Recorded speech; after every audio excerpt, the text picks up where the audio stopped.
Hello everyone, I'm Katia Ahmed, a PhD student at University College London, and it's my pleasure to welcome you all to webinar number 12 of the CompBioMed webinar series, run in collaboration with the VPH Institute.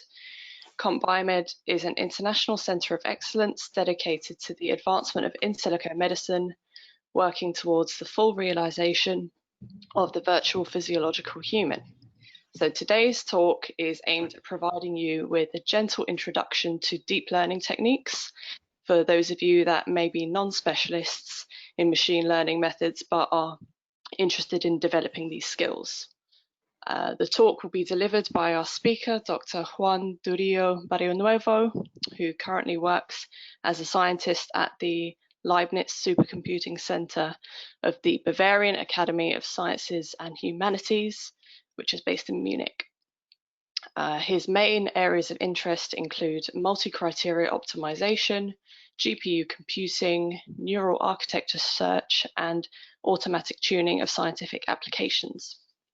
Juan received his master's and PhD degrees in computer science from the University of Malaga.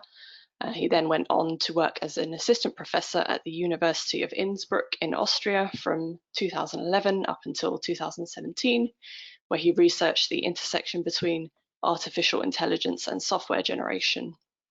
So before I hand over to Juan, I'd like to remind you that today's webinar will be recorded, and the recording will be uploaded to the CompBioMed website and YouTube channel in case you'd like to go back and reference certain parts of the talk or pass it on to friends or colleagues. Questions will be answered at the end of the talk to keep things running as smoothly as possible.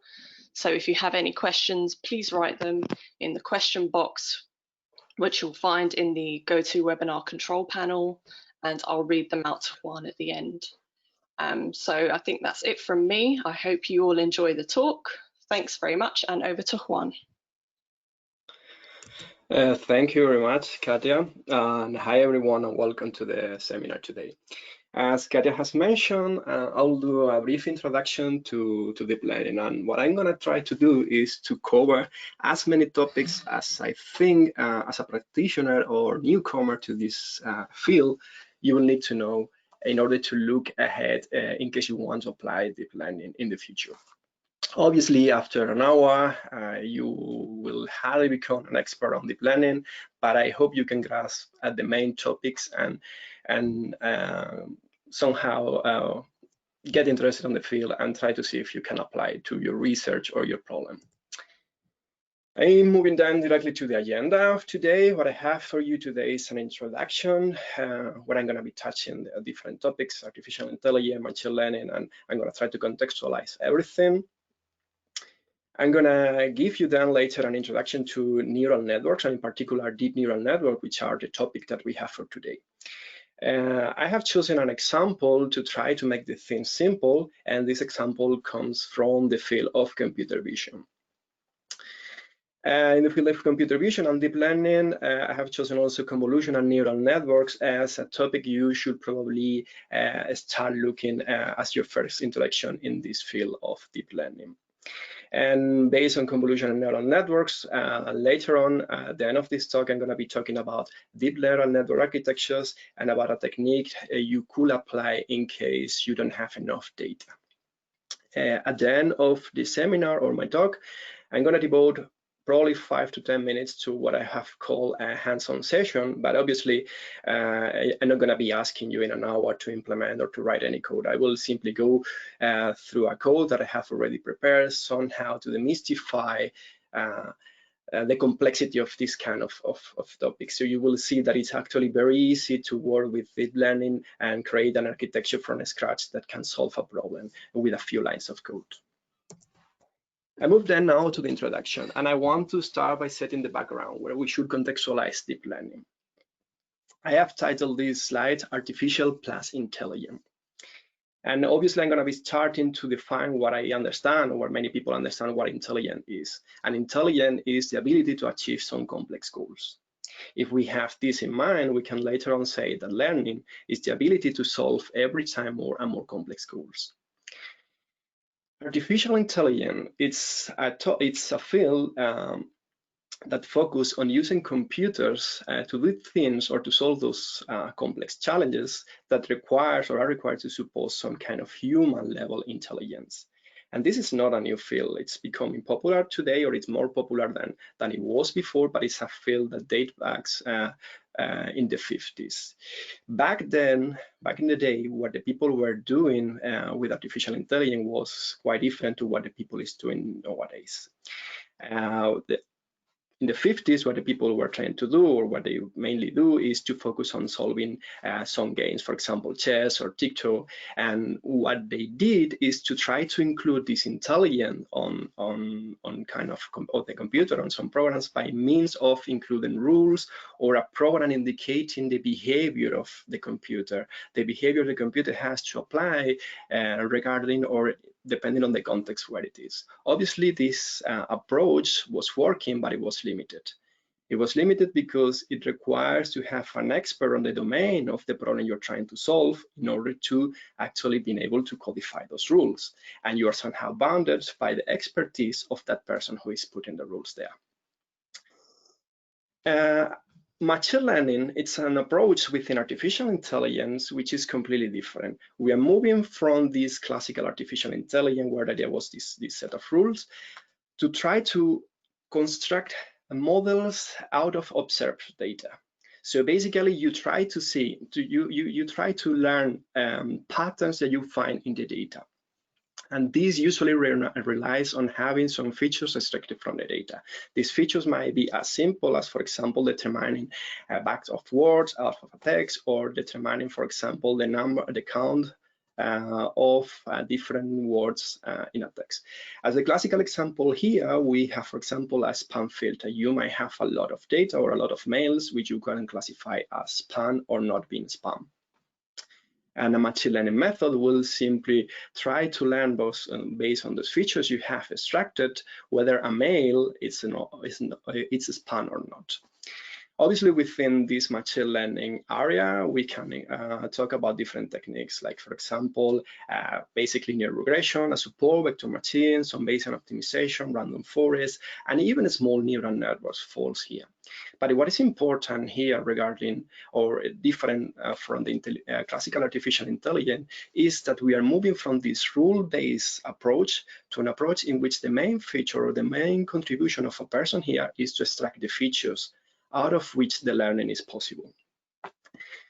At the end of the last century, beginning of this century, what people were trying to do is to try to understand if it were possible to also learn this feature, not only the tasks that you need to achieve, but also learning the features automatically out of data. And this idea, although it was already present at the beginning of the century, it took some time to take off. And the main reasons for that was that there was not enough data available, and the computational power was also limited. What happened in 2010 or in 2013, to be more precise, was that we were in the moment where we had a lot of data available from social networks, for cameras, Internet of Things, and we have a lot of computational power. We have GPUs in most of the computers. We have supercomputers all around the world with enough computing capabilities to solve these kind of problems. And then a new field was born, that is deep learning. And the main idea, and I'm going to go through this later on my presentation, it's you're going to be also learning the features, and it make it really simple for the researcher. Now you don't have to set any rule, as in classical artificial intelligence. You don't have to extract any features, which was also complex, but you basically will need to only devote your effort on determining what is the right architecture for solving your problem. I would like to bring your attention to this slide, which I have borrowed from the NVIDIA Ambassador University, and it basically tells us why we have moved from classical machine learning to deep learning. In these slides, we have on the vertical axis the performance, and the horizontal axis the amount of data. Classical machine learning methods like support vector machines, small neural networks, random forests, they are somehow limited by the amount of data you have. You cannot improve the performance no matter how much data, new data you have. On the other hand, what deep learning allows, or what deep learning proposes, is the ability to actually improve the performance with the amount of data you have. And we are exactly at the point, as I said before, where data is something we can easily get in many fields or in many domains. Therefore, for this introduction to deep learning, what I'm going to be doing is to focus on large neural networks, which are the so-called deep neural networks, and also medium neural networks, for the sake of bringing you to the point that you understand all the topics.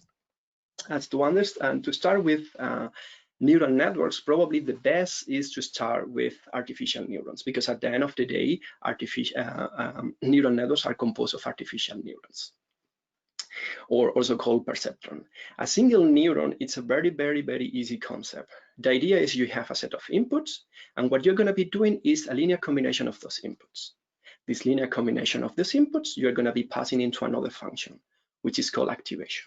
So at the end of the day, what we have is two functions, a linear combination and an activation. The activation might be as simple as, for example, if the linear combination of my input is smaller than 3, I know, for example, that I am in the class A, in case I'm working on a classification problem, classifying data as belonging to different classes. And if the result of the activation function tells me the value is bigger or equal than 3, then the data or the input belongs to another class. Obviously, we have here a set of parameters that are doing the linear combination. I have highlights here, for example, theta equal to the set of W1, W2, and so on and so forth. Obviously, there are also different activation functions depending on the task you want to do. If you want to do a classification task, as the one I was telling you before, you can use, for example, a tan function. But you can also use an identity function if your goal is to do some kind of regression. With this kind of neurons, with a single neuron, you can't do much. What you can do is actually separate data, which is linearly separable. But in most of the cases, this is not what we have. In most of the cases, we are facing problems if we are doing classification where the data is not that easily separable. And then what the people were thinking is, okay, if with a single neuron I can try to separate data, if it's linearly separable, what happens if I combine different neurons? And this is the basic idea of neural networks. A neural network is basically a structure on different layers. On the one hand, I have an input layer, as the one I was having before in the Perceptron, and I have at least an intermediate layer. This intermediate layer is full of different neurons, as the one I showed you before. And then an output. This output will have as well as many neurons as classes you have, for example, in your classification problem. Or you might have a single neuron if you are doing a regression. The idea is, like given an input, each of the neurons on the intermediate layer are going to be trying to do the same as before. Their linear regression, the linear combination of the data. For example, the first neuron that we have there on the top, on the intermediate layer, what it does is to think that it can separate the data, triangles and circles there, by setting this almost vertical line. And then you have the blue part on the left side of it and the gray part on the other side. Obviously, this classification does not work. It does not classify all the points in the correct way. But let's look what the second neuron does in this layer. It does something different. It sets the line in another part, saying, okay, now what I do think is like I can separate the data with a line, considering this inclination. And then the blue part contains now the circles, and the gray part are, for me, from my point of view, the triangles. And then we have one more neuron here, and what it does is something completely different. It sets a new line, and this line is almost horizontal. What the neural network does is to consider that the output of each of those neurons are the inputs to the next layer. And based on this linear classification of each of these intermediate layers, in neurons in the layer, it will perform another extra classification. Therefore, for example, the final neuron, the neuron in the output layer, what it can do is, like, if a point shows to be on the right side of the line drawn by the first neuron, on the left side of the line drawn by the second neuron, and on top of the line drawn by the third neuron, I know that it is a triangle. And with this simple mechanism, with this abstraction that I'm showing you, you can basically separate any data, no matter how complex is the relation between the data. You can see, for example, on the right side of my slide, I have data which is clearly very difficult to be separated by a line, impossible. But the neural network, a simple neural network with a single intermediate layer, it's able to provide a separation or a right classification of this data. And if we are going to talk about how a neural network works, well, actually, I wanted to say something else. I'm going to here already tell you a secret. A deep neural network is going to be a neural network in where we are going to have a lot of intermediate layers. But I will come to this in a minute. Because before, what I would like to tell you is what we are doing when we say we are doing learning and we have a machine learning model. Let's assume we have a task. This task might be, for example, to classify images according to the object that appear in the image. For example, I have a data set, which is a common benchmark used on the field of deep learning with different images. And the idea is to try to tell which object is in the image. For example, it's if there is a truck, or there is a car, or there is a horse, or a bird, or a boat. Given your problem and your task, you might already say that there is a data domain defined in your task. This data domain is actually composed of two subdomains: X, which is all the possible inputs, the domain of all the possible inputs, and Y, which is the set of all the possible labels: truck, car, horse, everything. And let's also assume that there is a data distribution, which is simply a probability distribution defined on the data domain. This probability distribution will tell us how to connect X with Y and will tell us which values of X are valid. For example, let's assume that we have a set of points drawn from this data distribution probability. We are going to be calling this the training set. And another set also drawn from the same probability distribution, this data distribution, which we are going to be calling validation. If we have this in place, we can already say that a machine learning model is simply a function that, given a point and set in the data domain, and given a machine learning model depending on a set of parameters theta, and given a point, it will tell you a prediction for this point. A prediction that will tell you, for example, in which class this point should belong. The model thinks it belongs. And the good news is, like usually, the quality of the prediction can be measured by a function, which we are going to be called loss function. And this loss function depends on the point we try to predict and the value of the parameters theta that I was commenting before, that are the parameters of the model. For example, in the Perceptron, I have all the connections to the input layer.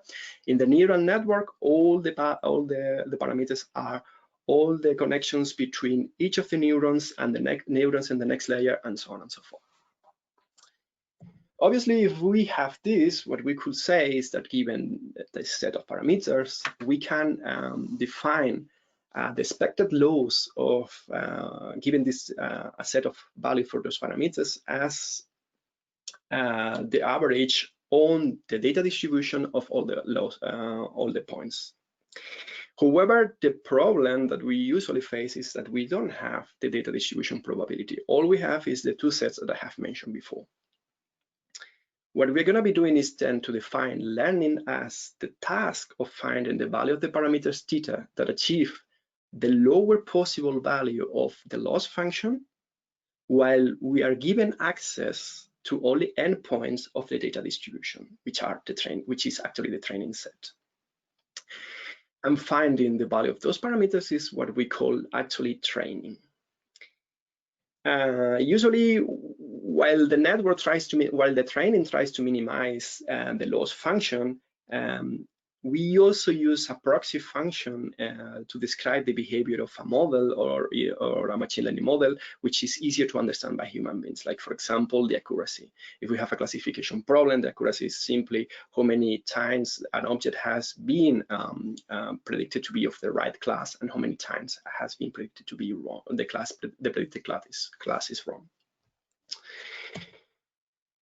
I have to also tell about how this learning can be done, and the dominant or more popular algorithms for doing training are all based on stochastic gradient descent. And the idea of stochastic gradient descent is pretty easy.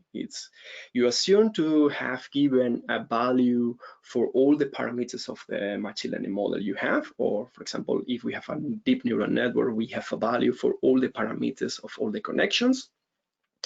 And what you do is to try to move the values or to adapt the values of those parameters by changing them in the direction of the gradient of the loss function. You do this by considering subsets of the training data, and each of those subsets is called batch.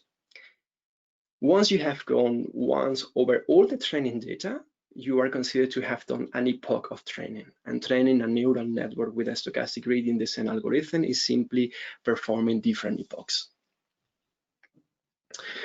Good. Now, somehow at this point, we should be able to understand what a neural network is from a really high perspective, or from a high abstraction point of view. And we also understand somehow the task of learning, which is minimizing this loss function. And this loss function is something that told us how good the prediction the network did was. And we know an algorithm, or a class of algorithms for doing this, which is the stochastic gradient descent-based algorithms. Let me now tell you a little bit about computer vision, which is the example I have focused to develop the rest of this seminar. Why I have focused on computer vision? Well, I have focused on computer vision because this has been a field in which there has been a lot of research in the last decade regarding deep neural networks. And in particular, in this field, it's very easy to understand, or from my point of view, it's very easy to understand one of the main breakthroughs in deep learning, which are the convolutional neural networks. Convolutional neural networks are neural networks which have the ability to extract localize low-level features of an input and compose them to construct highly representative representation of the features out of which the learning is possible. And if you go back to what I told you at the beginning, in deep learning, the idea was like, well, we want to switch from trying to extract the features manually to make the learning possible to a mechanism that is automatic and is able to extract features automatically and perform the learning out of them. And this is exactly what convolutional neural networks are enabling. If we talk about computer vision, it's important to highlight that there are different tasks within computer vision. I'm going to be focusing only in image classification today because it's enough to understand the task of convolutional neural network. And image classification, it's a very simple task. You are presented with an image, and this image might contain an object. What you have to do is to tell which object are in this image, and you are somehow bounded to only one object per image. The image might contain a lot of things, but your reply should be what is the main object in this image. For example, the idea will be, given this first image that we have on the left side, to tell, well, there is a chair there. Probably it's easier to understand if we talk, for example, about a picture that contains different football players, and you try, for example, to say, well, this image is contains this particular or this specific football player. I don't know. You have to say which football player is in the image, what is the main one. Then, related to image classification, there is another task, which is also localization, which is don't only tell me what is the main object in the image, but also localize them. Imagine that, for example, there are different chairs or there are different objects in the image, so you have to tell, well, this is the object that I have recognized as the main object, and I'm going to highlight it by setting a bounding box over the place where the object is located. In object detection, the idea is a little bit different. It's like, well, I'm giving you an image, and you have to tell me all the objects in the image, not just the main object, but all the objects in that image. And if possible, set a bounding box around them. Basically, it's image classification, but to perform by trying to get all the possible objects of the image and localize them. And then a task which is actually of a lot of interest for the medical domain, as far as I can tell, as well as for autonomous driving, which is image segmentation. You're given an image, and what you have to do is, in this image, localize objects or detect objects. And for each of the objects you are able to recognize, chain the pixels to recognize this pixel belongs to the object or not. For example, in this image on the right side, we have our model has determined two different objects, the garbage bin and the chair. And it has assign a different color to each of the pixels of the chair and a different color to each of the pixels of the garbage bin. The rest of the pixel, it hasn't changed the color because they were not objects of interest. Obviously, this has interest on the medical domain because you might then be able to understand the shape of some of the objects. If the shape is an indicator of, for example, some kind of sickness, You can do this to understand the shape. But it's also of interest, as I was mentioning, on autonomous driving, because you can then understand if there is a collision between two different objects. If a pixel needs to be highlighted in two different colors, then you know that there is a collision, for example. Moving a little bit forward, we have already a feel and we have some basic knowledge of neural networks. What do we do next? Well, the next thing you need to do is to think about the representation from your input. A few slides back, I was telling you a machine learning model is a function that provides a prediction for an object that belongs to a data domain. Well, if it's a function, then obviously the input to this function has to be in a numerical way. If we are talking about computer vision, or we're talking about images or video, the thing is quite easy. An image is simply a matrix where each of the elements on the matrix is a value assigned to the pixel. If the pixel is a color pixel, or if the image is an image pixel, it's a color image, sorry, then what we have is 3 different values for each of the pixels, representing the different colors, red, blue, and green. If the image is a gray image, gray level image, then we know that for every pixel we only need to save a value, and this value will represent the intensity of the gray, with 0 representing the black color and 255 representing, for example, the total white color. So quite easy. The same for videos. Videos is another example of actually computer vision, where what you have is several images put together on a second. Your problem, the problem you might want to apply deep learning or machine learning tomorrow, today, in the future, might not be that obvious. The numerical representation might not be that obvious. For the sake of trying to tell you that it's not that difficult sometimes to look for a numerical representation, I have put an example also on this slide. And this is one basic way of transforming natural language into a numerical representation. A language, for example, it's a collection of words, a dictionary, where I have all the possible words of my language, and each of the words have a position in this dictionary. For example, I have my dictionary there of a few words, and the word A is on the second position of the dictionary. What we could do is to represent each of the possible words as a vector, which has the same size as the dictionary. And all the components of this vector are set to 0, except for the position of that word, the word we want to represent with this vector. For example, if we want to represent the word A, this is a vector containing 10 elements, all of them set to 0, except the position, the element of the second position, which is going to be set to 1. And if we do have already this representation, this vectorized representation for the inputs, what we could do is to represent sentences. And a sentence is going to be simply a matrix where each of the rows are different words of the sentences. For example, if the sentence is a dog sleeps on the floor, then we have the first row is A, the second word is dog, the third word sleep, and we can compose this in form of a matrix. And if we have a paragraph, what we could do is exactly the same. We have a bigger matrix, each of the rows representing one of the words. Obviously, this is a basic representation of natural language processing, and people have turned in the natural language processing field to use embedded representations. But just to let you know that it's possible, if your problem has no numerical representation, to create a simple one that will also allow you to perform some learning. Well, once we have already all the ingredients, how can we use a neural network to do this classification task? I have here an example. I have the picture, which I showed you before. You can see that even if I show you the matrix with the values, you can recognize there is a number 3 there. And this might be simply solved by considering that each of the inputs, each of the pixels is an input in the, it's a neuron on the input layer. Then we have a middle layer, as the example before. Our middle layer has three only neurons.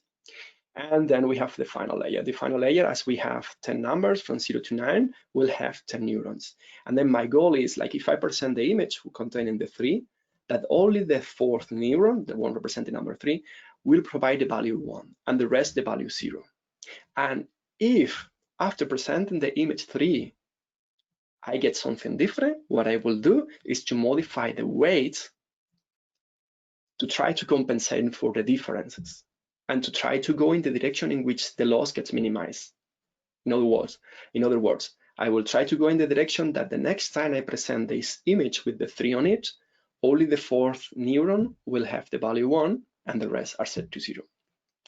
Obviously, between all these arrows in this picture, connections between different neurons are representing a weight that I need to optimize, or we need to optimize. Well, more or less the procedure that I have described before, that you present an image, actually you present the whole batch of images, and then you modify the weights in order to minimize the loss function, resembles what you see on the picture on the left side.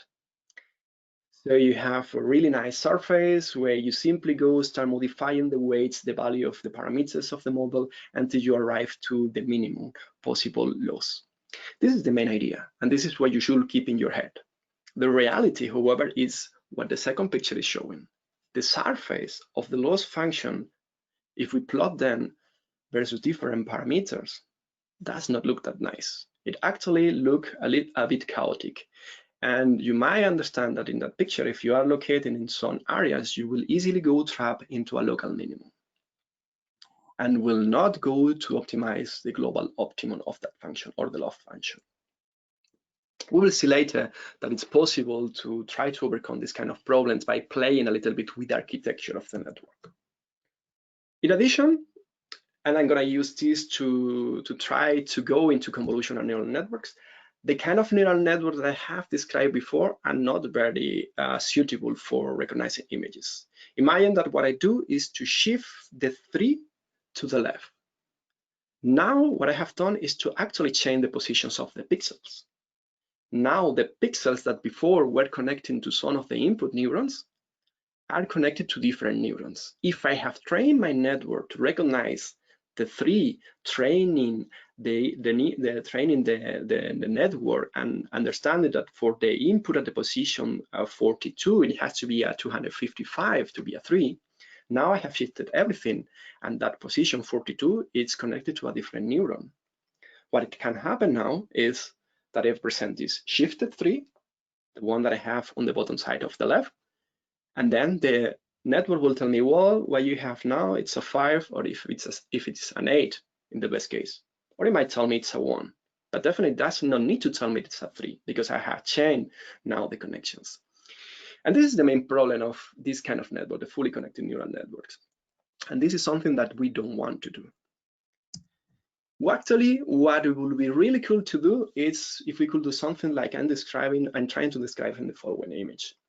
Let's focus on the left side where I have the 3 number. What I would like to my network to do is, like, if there is a 3, my network should be able to recognize from the input small parts, like small curves, small lines.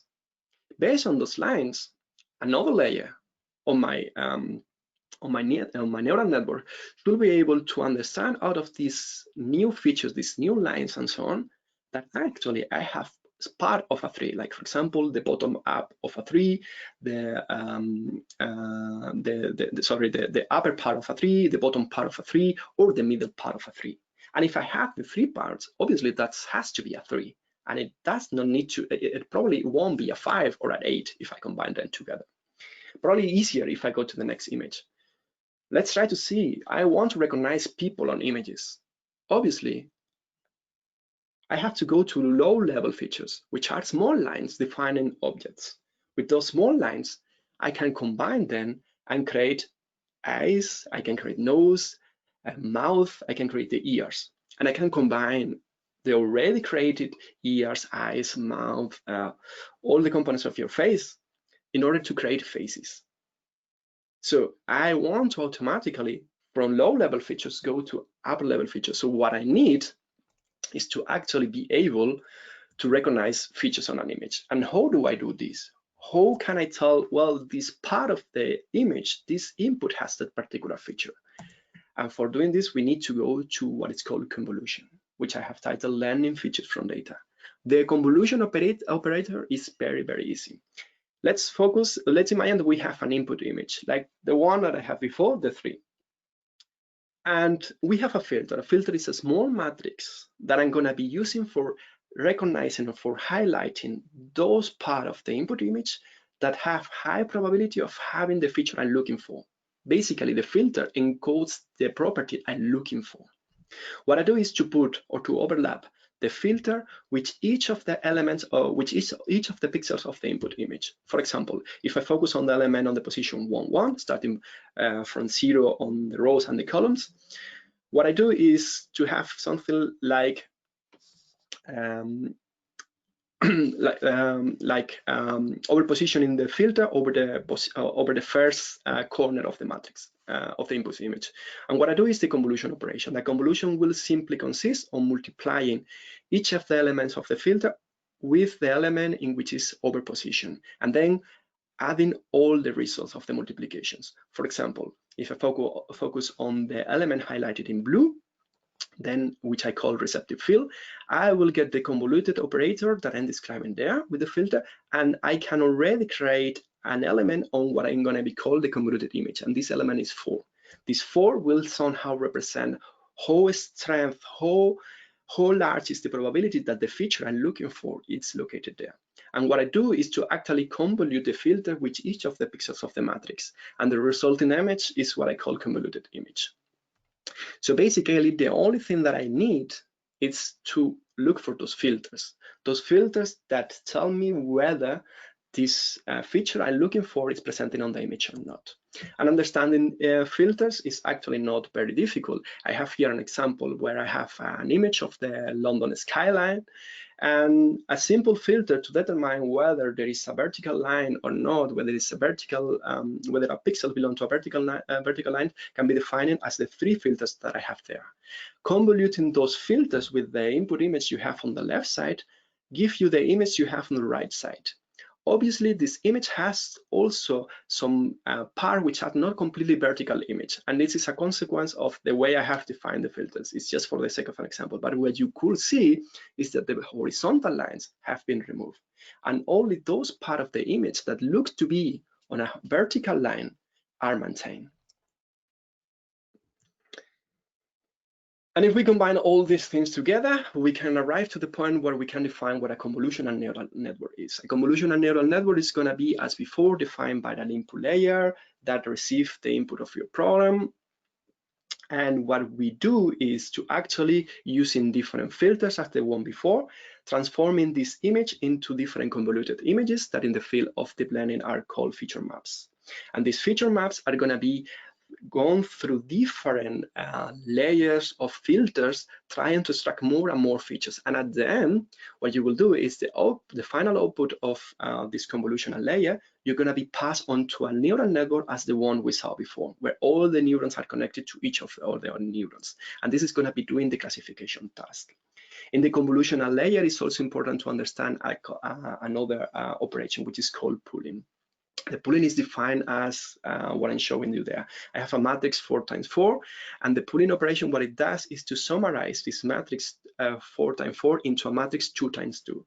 And what it does is it does do by considering small chunk of this matrix of size 2 by 2.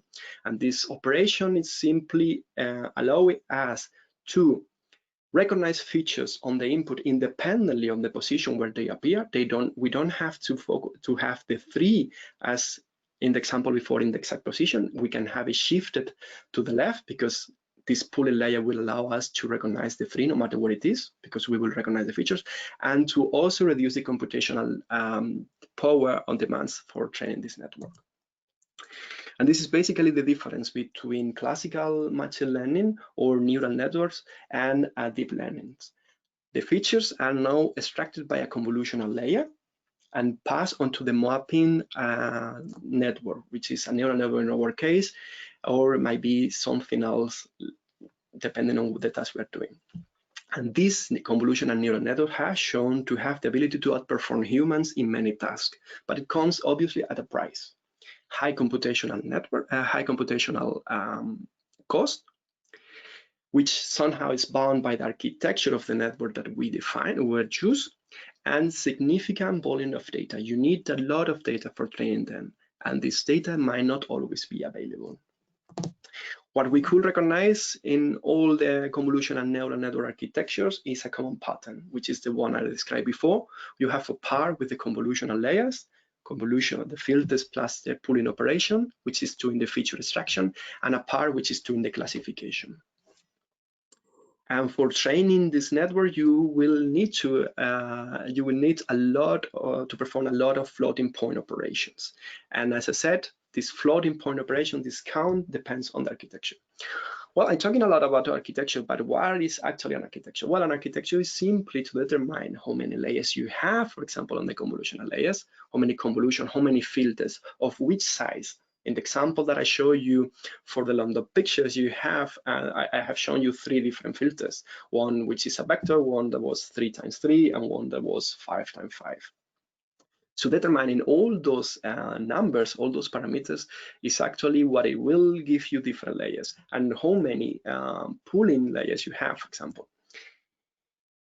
So what you do then when you have to solve a problem, if you want to use deep learning and if you want to use convolutional neural network, is to face the problem of determining which is the architecture you need to use. And to determine the right architecture, you have 2 options. You try and error. Actually, you can perform a search, and this is a project we have at LRZ at the moment in collaboration with other partners, in which we, given a problem, try to search for the optimal architecture for that particular problem. Or you rely on the state-of-the-art and related work to look which networks, which architecture work well for different problems. And this, for example, I'm showing you here is one example of this architecture. This is probably the first convolutional neural network. And this has 3 convolutional layers, all of them using convolutional filters like the one that I showed you before of size 5 times 5. And you can see, for example, that the first layer of convolution has only 6 filters. Then the second layer has 16 filters, and the third layer has 120. Overall, if you want to train this network, you will have to set the value for 61,000 parameters. What the people were realizing is that increasing the number of layers on the convolutional part, your performance on different tasks was increasing. And that was the idea of 2 other popular networks, which are AlexNet and VGG. In AlexNet, you actually have 5 convolutional layers. So there are 5 points in which you perform the filters that I was telling you before. And in each of those steps, you apply a lot of filters and pooling operations. From the 61,000 parameters that I told you before, this network went to 60 million of parameters. So if you want to train this network, you have to find the value of 60 million of parameters. And then the BGG network, same idea, increase the number of convolutional layers. You have already 138 million of parameters. Obviously, that was something that was becoming more and more difficult to set and to optimize. And there was some works in the direction to try to diminish the number of parameters. And that was the idea, for example, of the Google Net, which is an instance of what is called inception networks. In this network, what the people at Google were trying to do is to try to solve first a problem that was, okay, what is the filter size?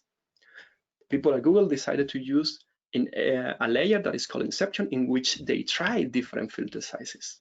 And they try different filter sizes and they combine them together in such a way that you don't have to apply a whole layer of filter 5 times 5 or 3 times 3, but you apply this inception layer, which contains all of those filters. And this network was able to reduce the number of parameters for 13 to 13 million, which is actually a good reduction if we consider the last number that I showed you.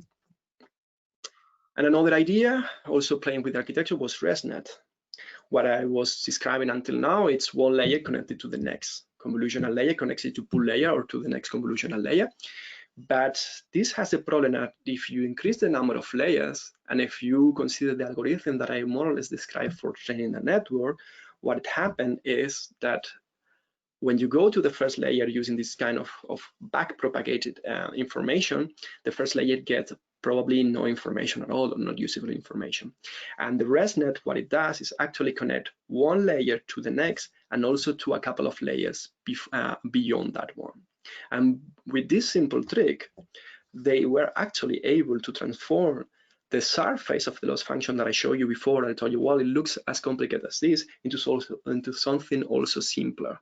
Obviously, if you fall in some places of this surface, it's also going to be difficult to arrive to the global minimum, but this is the main idea. Overall, this is where we are today, and the complexity of the network has not stopped increasing, and we have network with a lot of parameters nowadays. For example, we have gone from 60 million in 2015 to the last recorded value that I have put in the slide, which is 8,700 million of parameters. And to simply go with an epoch for training this network, you need from 7 exaflops up to 100 exaflops just for a single epoch to train this kind of network. Obviously, we are talking about a lot of computational power that is needed to train these networks. And besides the computational power, there is another problem. How much data? What happens if I don't have the data? You don't imagine that you are working on a problem for which you have only a few examples, and you have to set the value of 8,700 million of parameters with a few examples. What is going to be happening there is your epochs are going to be going again and again and again over the same data to modify the value of the parameters. If you are doing this, what will happen is that these 8,700 million of parameters are going to be able to learn your training data in a perfect way, but they might not later be able to reproduce something different. So they will not be able to generalize if you present a data that wasn't contained in your training. This is called overfitting, and it's more noticeable in deep neural networks than in other kind of in normal neural networks, for example, because of the number of parameters you have. One of the solutions for solving this is to get more data, but this is not always possible. It's not always viable. What do you do then? One possible solution that has proved to be successful in many domains is data augmentation.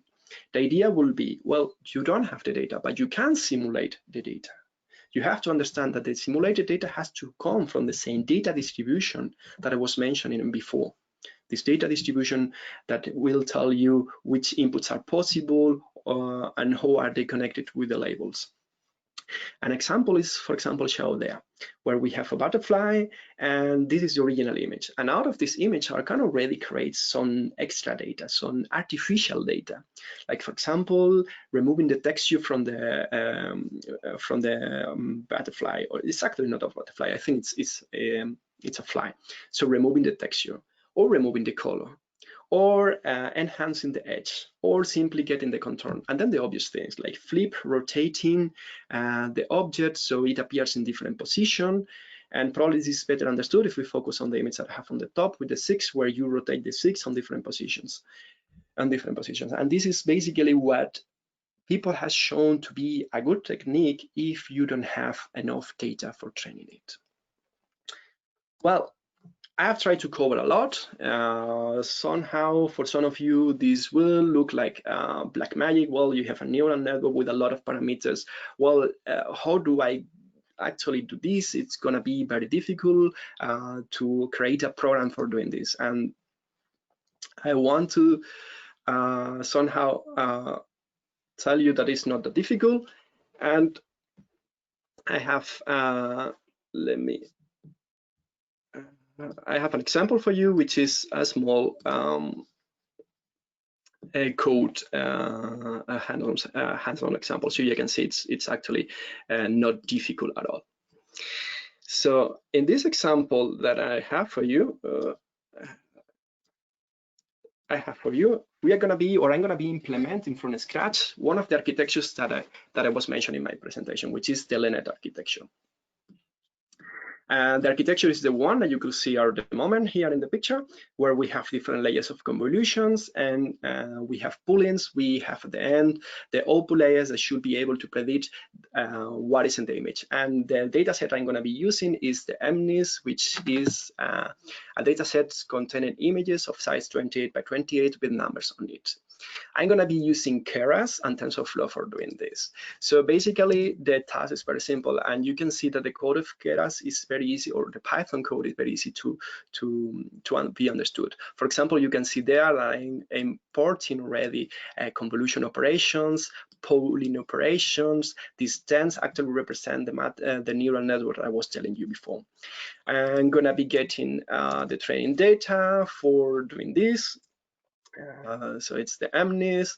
Actually, the most difficult part might be this cell of code where I'm sitting right now, where I try to reshape the data in the format that the neural network that I'm going to be using will require, but it's also not rocket science. So basically, the neural network in TensorFlow will require to use tensors. So basically, I'm transforming from vectors into tensors. Then I'm going to be printing, for example, some of the images so you can see which data set we have. This is the number 7, and this is the label where we have a vector with the component number 8, indicating that this is the number we have, and this is the 7 there. In Keras, it's very easy to create a neural network. You simply create a sequential model. This sequential model will allow you to compose the deep neural network by adding parts. Then I'm going to be add those parts, and those parts are simply the convolution that I was telling you before. I'm going to be adding a convolutional layer of size 5 by 5, kind of 5 by 5. Then I'm going to be putting a max pool layer to reduce the dimensionality and to try to not be dependent of the position where the pixels are in the image. Then a second convolutional layer in this particular line, which filters with 16 filters of size time by 5 times 5, and another max pool layer, and then finally the final convolutional layer of 120. So very easy. I add those layers to my model, and I'm going to be creating this network. Then what I'm going to be doing is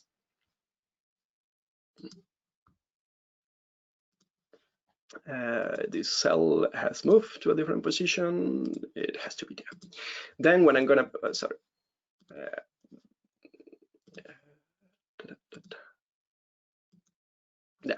what I'm going to be doing is to consider all the feature maps that I have now, and I'm going to flatten them. Why? Because I'm going to be using a fully connected neural network in the next step, and a fully connected neural network, that the one that I was showing you before with the number 3, will require to have as an input a vector and not a matrix. So basically, I will add this. I have already then created a deep neural network with all the components that my architecture has. Then I can summarize and show you all the parameters that I have here for this network. I can also determine that I want to use a given optimizer, and given this optimizer, I could, for example, do a couple of epochs, training that network. And I can save the information on a history variable that I can later on use to understand how the loss or the accuracy are moved during the training. So probably I'm going too fast because of the time constraints, but the impression I want to give you here, it's very easy. It's code that it's very easy to understand, to read, and then basically stacking things on a sequential model. So now I want a convolution, now I want a max pool layer, now I want another convolution, and then finally I want my classification done. And then once I do this, I have an optimizer, and with this optimizer, I will train my network on my training data, and the validation set is going to be different. With this simple operation, we have created a network from scratch, and we can see how this network can be used for predicting. I'm going to show you here an example. This is one image that it has a 0 in it, and the prediction, which is the one that I'm showing here, tells that it's a 0. We can choose another image by changing this value, and then we have that the image clearly has a 5, and my network has created a 5. So you see, with a lot of verbose information here, I have created a deep neural network that is able already to represent numbers. And you can give me whatever number you want in an image, 28 times 28, that my network will try to recognize is. What is the accuracy of this network? We can see here. It has a validation accuracy of 97%. So my network will predict with 97% accuracy the image that you give me with a given number here. So now let me go back to the slides.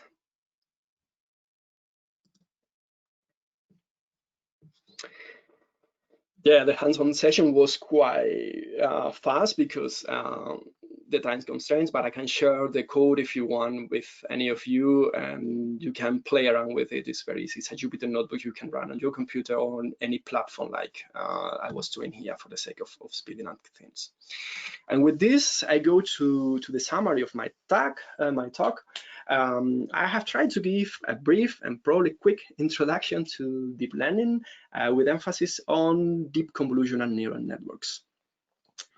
I have tried to review basic concepts from Perceptron to the learning task, so you understand when you read a paper or when you need to apply something, what the people is talking about. I have tried to debrief what are the most important concepts of neural architecture. So the architecture is probably in neural and deep neural networks the concept that will make you to success. And finding the right architecture is hard. You can perform a search, which is going to be computational complex, or you can also rely on existing architectures, which is what I have done here on my example on my hand-ons, using an existing architecture. And I have given a really brief, quick introduction to data augmentation, because I also recognize that the problem that many people have is that they don't have enough data, and they don't know they can augment the data by doing simple transformation. And I have done this hands-on session, this code review, in a very fast way. And with this, I basically go to the question and answer session. Thank you very much, Juan. That was a great talk, very enlightening. I'm definitely going to go back over that code and see if I can glean some more, because it's really impressive what you can achieve with not that many lines of code. So yeah, it was very informative. Does anyone have any questions?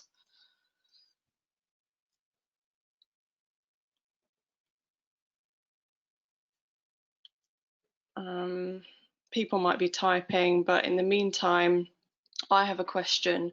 Could these kinds of neural networks be applied to problems to do with depth perception? So perceiving, you know, judging how far away an object is.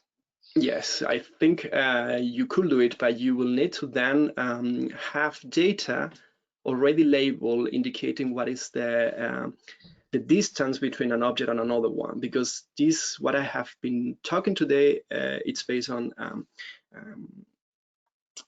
supervised learning. So you have to have a lot of examples in which you know already what is the answer to your problem you're trying to solve. Okay. But provide you have a representation and a lot of data indicating what is how deep the object is, I believe this could be applied as well. Okay, interesting. Thank you. We've got a few questions that have come in then. So I'll read the first one from Gavin Pringle. At ISC 18, a business presented machine learning for weather forecasting and declared the death of physics. To me, this is clearly dangerous. Machine learning is a black box that presents mysteriously produced answers, whilst ab initio simulations produces answers with clear methodology. Is there currently a heuristic way to say when an ab initio simulation can be replaced by machine learning? So can you repeat the last part of the question? Yeah. So machine learning is a black box that presents mysteriously produced answers, whilst ab initio simulations produces answers with a clear methodology. Is there currently a heuristic to say when an ab initio simulation can be replaced by machine learning? Yeah, I actually believe that we should not replace simulation with machine learning. And I actually I kind of agree with the statement that with a simulation, you actually can explain what is the result. What I do believe is that simulations could probably benefit of machine learning for speeding up some parts and to take advantage, for example, to reduce the search pace or the possibilities that needs to be simulated. But obviously, this is a black box in many cases. So the features I was talking, why a network has selected these kind of features and not other. This it's good and allow you to solve some parts, some tasks, like for example the classification. But it might be dangerous if you need to provide an explanation of why. Therefore, what I believe is the combination of both things where it should be really powerful and not one thing substituting the other. Okay, thank you. Hopefully that answers Gavin's question. Okay, we've got another question. Hi Juan, would you mind sharing how to end up with a good DNN architecture? So how to find a good DNN architecture? Yeah. That's a tricky question because it depends on the task you need to solve. So if we are focusing on tasks like not very hard, like the one I'm presenting today, like this 20 by 28 pixels image where you have numbers on it, the LeNet architecture that I have presented works well, and probably you can come with an architecture yourself behaving also in a pretty accurate manner. But if your problem is much more difficult, imagine you are doing some kind of translation of one language to another. What is the architecture there? It's very hard to say. And therefore, what I do there, I always to look related work, what the people has been doing, what are the classical architectures, what are the architectures that are known to work well on similar problems. And if we don't have anything like this, I relied on an automatic search where I tried to train different architectures, and based on the behavior of those trained architectures, try to get inside, okay, this seems to work well, and this thing seems not to work that well. Okay, so it will just end up being a bit of trial and error depending on kind of, yeah. Okay. So we've got one more.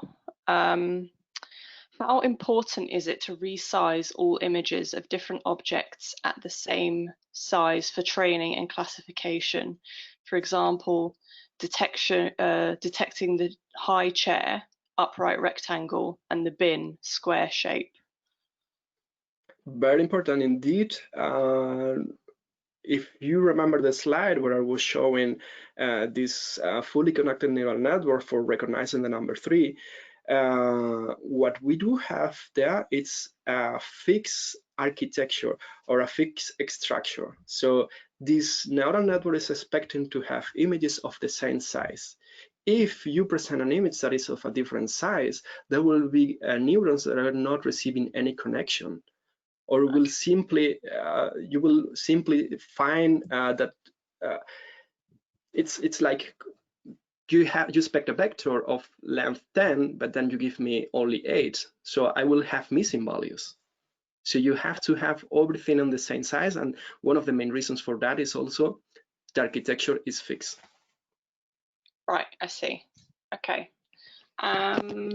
Great. I think that's everything.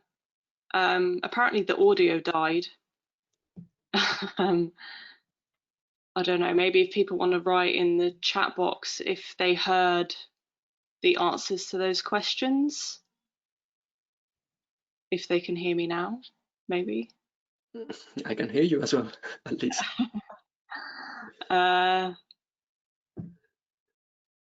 Okay, I'm not quite sure what happened. We've actually got one more question that's come in. It usually takes a huge amount of time with the automatic approach. Oh, sorry, I should say this is following on from the question about sharing how you could end up with a good deep neural network architecture. So it usually takes a huge amount of time with the automatic approach. Is there any approach to reduce the time to achieve a good DNN architecture? Yes, it takes a lot of time, and people has already realized that. And what the people is doing nowadays, or there are works on 2 different directions. On the one hand, what is called transfer learning. Transfer learning means that you train a network for a task, and then you try to reuse what you have already trained for a different task. For example, the convolutional layers.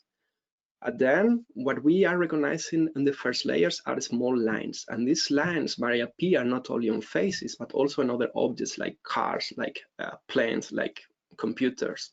So you try to reuse those already trained layers for solving another task. This saves you already a lot of time because you don't have to train that part of the network. And another approach is based on the same idea to have trained already different convolutional layers and to store all of them in a database. So when someone needs to say, okay, I know I need a convolutional layer with this filter size connected to this max pool and another filter layer, what I do is I don't train it from scratch, but I go to this database and I take one train already for image classification for the same task. So there is a lot of research in that direction, trying to reduce the amount of time and the amount of resources you need for this automatic search of architectures. Okay, so you can piece different layers together in a quite modular fashion then to design your optimum architecture. Okay. Yes. What you will always need to do is to have this final layer, this one doing the classification or the mapping. You will have to train always, because this is actually problem dependent. But the convolutional layers, they will probably have enough information from recognizing objects that they can be applied for similar objects, even if they were not present on your training. I see. Okay, so you could take a part of something that was trained to detect a type of insect and maybe apply it to a flower if it contains features that are similar. Yeah, probably you will need to still do a couple of iterations or a couple of batch sizes to readapt the final layers, the weights of the final layers. But the first layers, the basic features, the low-level features are going to be probably the same for the insect and for the flowers. Okay, all right, that makes sense. Thank you for that. So I think that comes to the end of the questions. It's now 6 minutes past. Okay, well, thank you again, Juan, for the talk. And you're very welcome. I hope everyone enjoyed it, and it should become available on the CompBioMed website and the YouTube channel within the coming weeks. So look out for that as well if you want to go back over it and pass it on. All right, so I think we'll have to hand over to Emily to stop the broadcast. Yeah, thank you. I'll stop that now. Thanks everyone for attending.